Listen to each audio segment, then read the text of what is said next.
ගෙදර ගිහිල්ලා අදින්න එපා වේද මහත්තයා. ඕම් මේක මං කඩන්න නේද?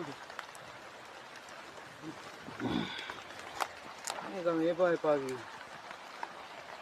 කො අනිත් ඒවා එච්චරද? තියෙනවා.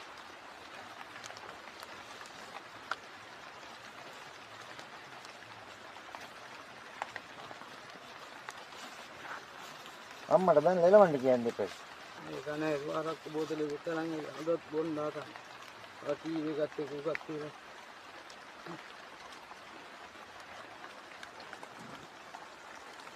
ඔක්කොම එනවා.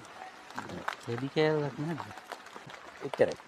වෙන්න ඕනේ මොකද්ද කියලා කිව්වා නේද? දැන් අපි ටවුන් එකේ ඉඳින්නේ නෑ ටිකක් වෙලා ඉන්න. මම මූත් ඇදගෙන කො එන්න. මේ විනාඩි 15ක් විතර. තීරුමක් තියෙන්න බෑ. තීරුමක් තියෙන්න බෑ. විනාඩි 15ක් ඉන්නකො. මම එකගෙන මොකද කියලා තාත්තේ බලලා ඉන්න. ටක් ගාලා එන්න. ඈ ටවුන් එකට වෙලා චුට්ටක් ඉන්න. ඈ